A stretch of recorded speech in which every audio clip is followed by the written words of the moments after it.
Next question. Yeah.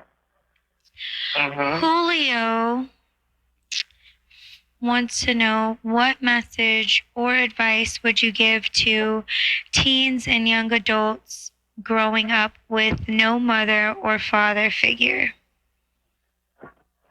Well, it's a difficult situation because it's the same advice I would give to somebody that's growing up with a bad mother or a bad father. You don't have to have a mother and a father, or don't have to not have a mother and a father to have, a very unhealthy upbringing. Mhm. So I give the same advice to everyone who's had a very damaging, hurtful, painful upbringing, and a lot of times it affects you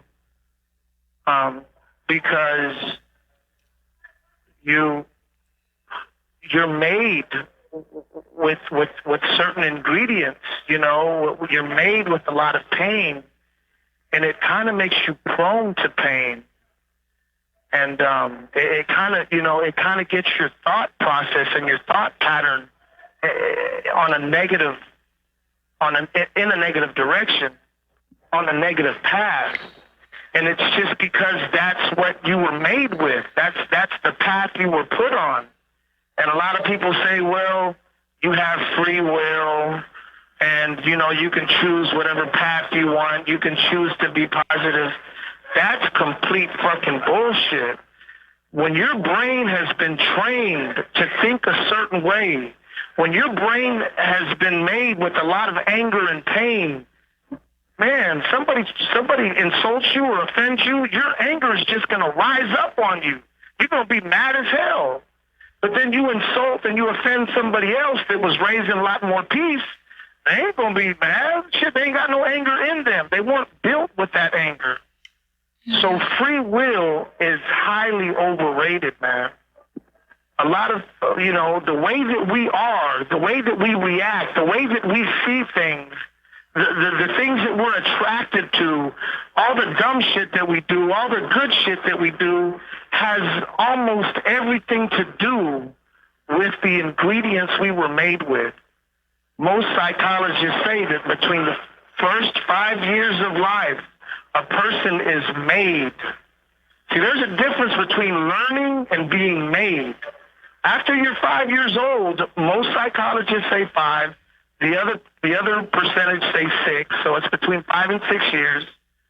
Your cake is cooked, man. Your cake is baked. That is who you're going to be. You've got your definition of normal. Your expectation levels are set. The thing about definition of normal is whatever normal you were raised in, that's going to be the same normal you're going to feel comfortable in when you become old enough to control your life. So if you were raised in an extremely unhealthy definition of normal, man, you're going to actually you're going to create that world. You're going to surround yourself with a lot of pain. It might not come in the same way or by the same means, but you're going to live a painful life, a drama-filled life, or whatever your life is filled with. There's always going to be bullshit in the game.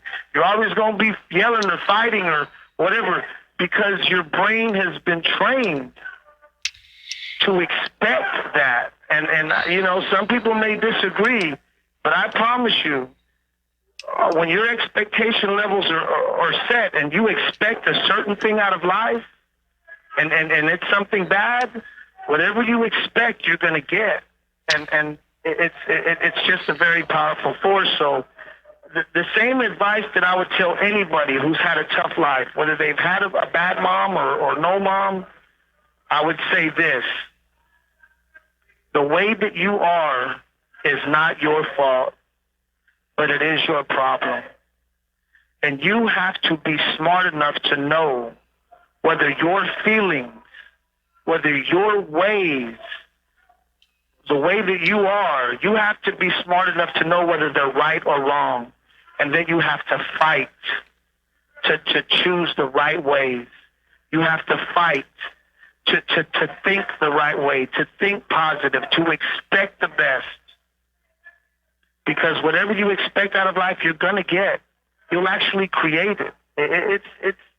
It's complicated, man. I really got to write a book on it. But all I'm telling you is that it's not your fault, but it is your problem. Because you're the one that's going to suffer from any kind of bad habits or bad ways or bad upbringing. So you have to fight, man. That's all there is to it. You have to fight. Whenever you want to get angry at somebody, whenever you want to cuss somebody out, whenever you want to do the wrong thing, you have to fight in that moment and say, you know what? Let me be blind to this bullshit. Let me concentrate on this over here. It's because you're missing like a big part of it. I mean, you also have to ask like for strength from God, because I mean, I know everybody's not like, I don't want to say lucky, but like. Well, let me just say that it's impossible to do it without God. Yeah. You have no hope. You have no hope. We were made to work with God in this world. We have a God-shaped hole in our heart.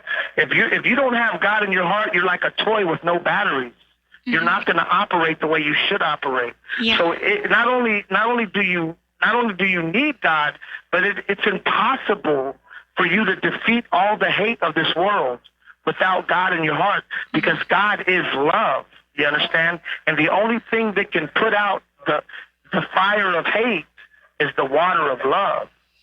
Yeah. So and if you totally invest, like, I mean, completely, totally invest, or if God gives you like a miracle and you are able to see again, then you can see dramatic transformation in your life.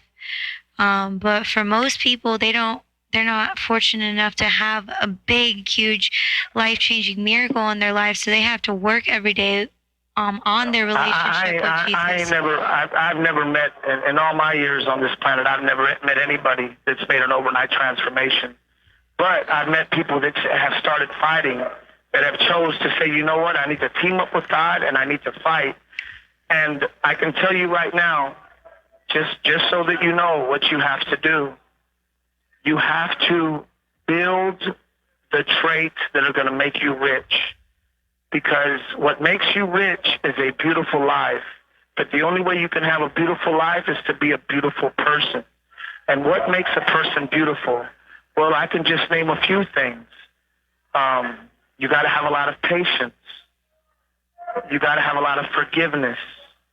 You got to have a lot of understanding. Just being understanding about how people are. I say humbleness because humbleness is so big. You have to be humble. And it's not easy. That's why I say you need God. It's not easy to hold your tongue.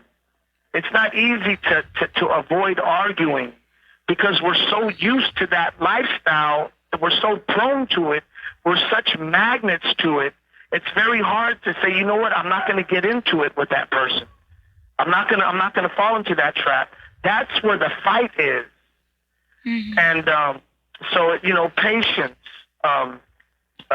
humbleness, understanding, forgiveness, all traits of love, all the fruits that grow on the tree of love.